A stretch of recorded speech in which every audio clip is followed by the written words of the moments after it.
Welcome to part 2 of Anatomy of an Ambient Guitar Recording. In this 3-part series, I'm walking through how I mix and master an ambient guitar piece. Part 2, well, this one's all about iZotope's Neutron 2, a really cool plugin that allows you to control EQ and dynamics on all of your ambient guitar tracks. Let's get to work. Okay, I've got Number the Stars pulled up, and again, if you haven't checked out episode 1 with the basic mix, go check it out. So let's, as I said, focus on the iZotope Neutron 2 plugin. First thing I want to do is fine-tune this guitar tone a little bit with Neutron. So again, here's what the guitar sounds like.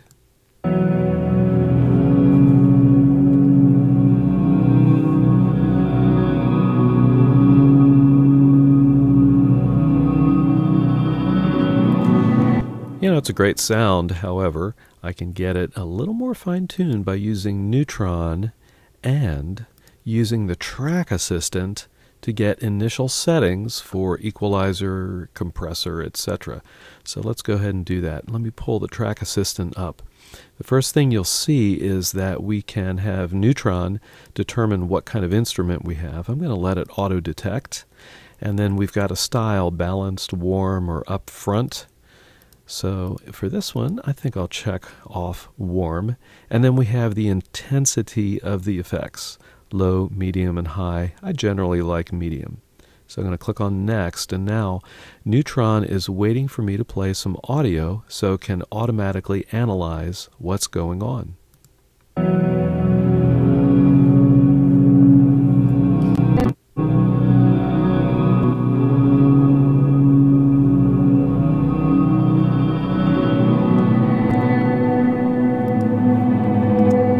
That was pretty quick, and let's see what Neutron did. So we've got, in the EQ section, we've got just a little bit of roll-off in the low end. We've got a little dip here at about 300 hertz, and a little lift at about 552 hertz. So kind of cool. Let's see, we've got some exciter going on, so we've got some tape, excitation going on, and just to add a little bit of sparkle to the tone. And then we've got some compressor going on. So I'm going to play this again and let you see how things play out against the meters here.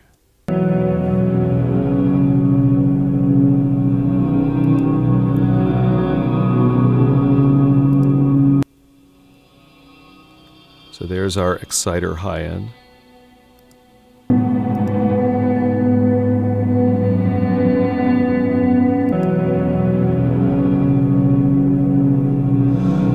So one of the great things about Neutron is it has 2 compressors, so you can set up an initial compressor. In this case, it's a multi-band compressor, and get an initial level of compression going. So watch the meters here again.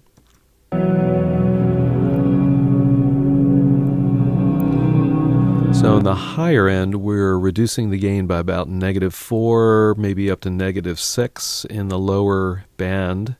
And then compressor 2 is just kind of an across-the-board compressor, and let's check that out.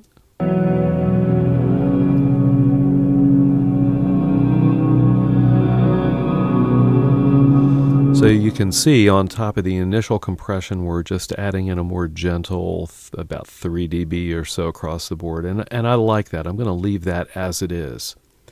What I do want to change from the starting point that Neutron has given me is probably right in here in the EQ, because I know a little bit more about the song. So let's go to another part here. And I'm going to play around with this EQ band 1 just a bit. Here we go.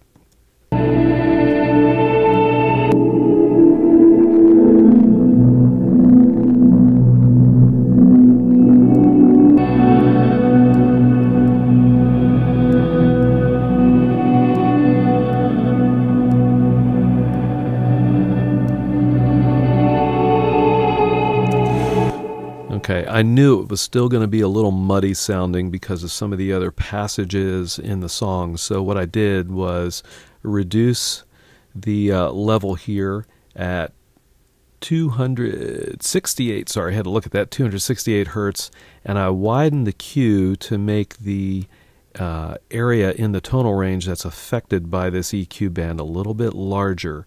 So I'm dropping it down to about 2.5 dB down. So again, check this out.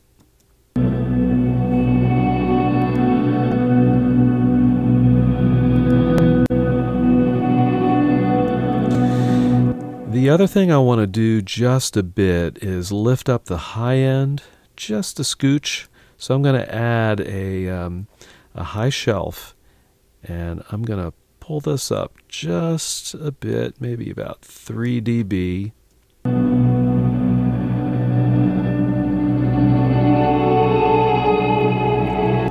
Okay, so that's not crazy, but it does just brighten it up a bit. All right, let's do the keys, which is our kind of low end here. So let me go ahead and unmute that, and let's pull up Neutron on that track. And here we go.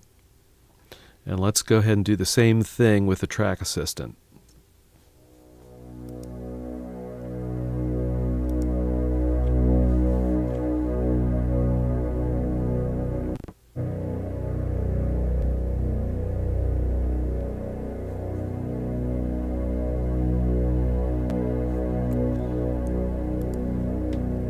All right, awesome. Let's see what happened here. So not too much.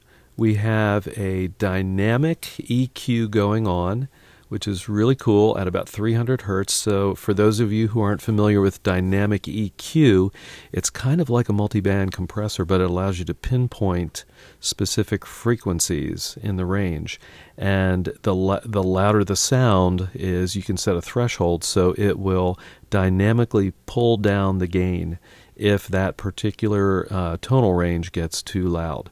So we've got that going on, a little cut here around 1.2 kilohertz, and a little lift around 4.2K. And that's pretty nice, I think.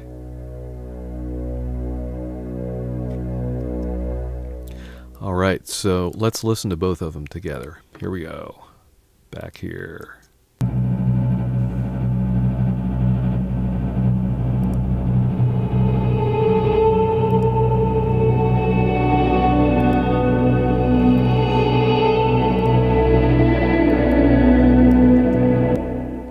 I like that. I think that sounds really good. Now I want to show you one other feature of Neutron that is really cool, and that's the masking feature. And this allows you to compare one track that's running Neutron with another track that is running Neutron and see where there might be potential conflicts in EQ. In other words, where there's too much of one frequency. So I've got masking turned on, and I'm on the guitar track, and I'm pointing the masking to the keys track. And so down here in the lower area you can see keys, and up here is guitar. Now when I play the tune, let's see what happens here. Let's go to this area here.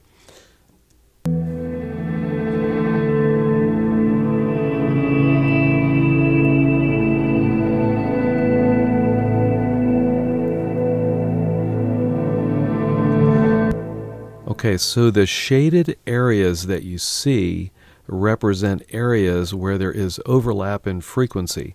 Now that's not all bad, but it allows you to very quickly hone in on where there might be areas of muddiness, and you can then kind of take action to cut out the muddiness. So I did notice a buildup here. It wasn't terrible, and I may not keep it. I may not do anything for the final mix down, but let me show you what you can do.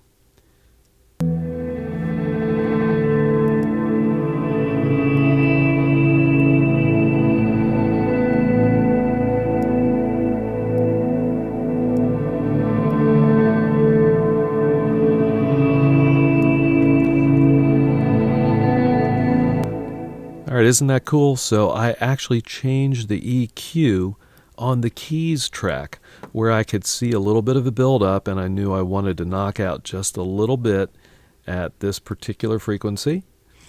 And let's check out Neutron on the keys track so you can see where I added the cut right there. So pretty sweet. This is a really awesome way to very quickly identify problem areas that you can take action on by adjusting equalization in different frequency ranges. Well, there you have it, a brief look at iZotope's Neutron 2 plugin and how you can use it for ambient guitar style tracks. I really love this plugin. It's a great way to quickly EQ and set dynamics for your ambient guitar tracks. If you've not already done so, please subscribe to Chords of Orion. I've got ambient guitar related content coming every week. I'd love to have you on board. Also, I've got links to Chords of Orion music around here somewhere if you want to check it out. And as always, I'll see all of you on the next video.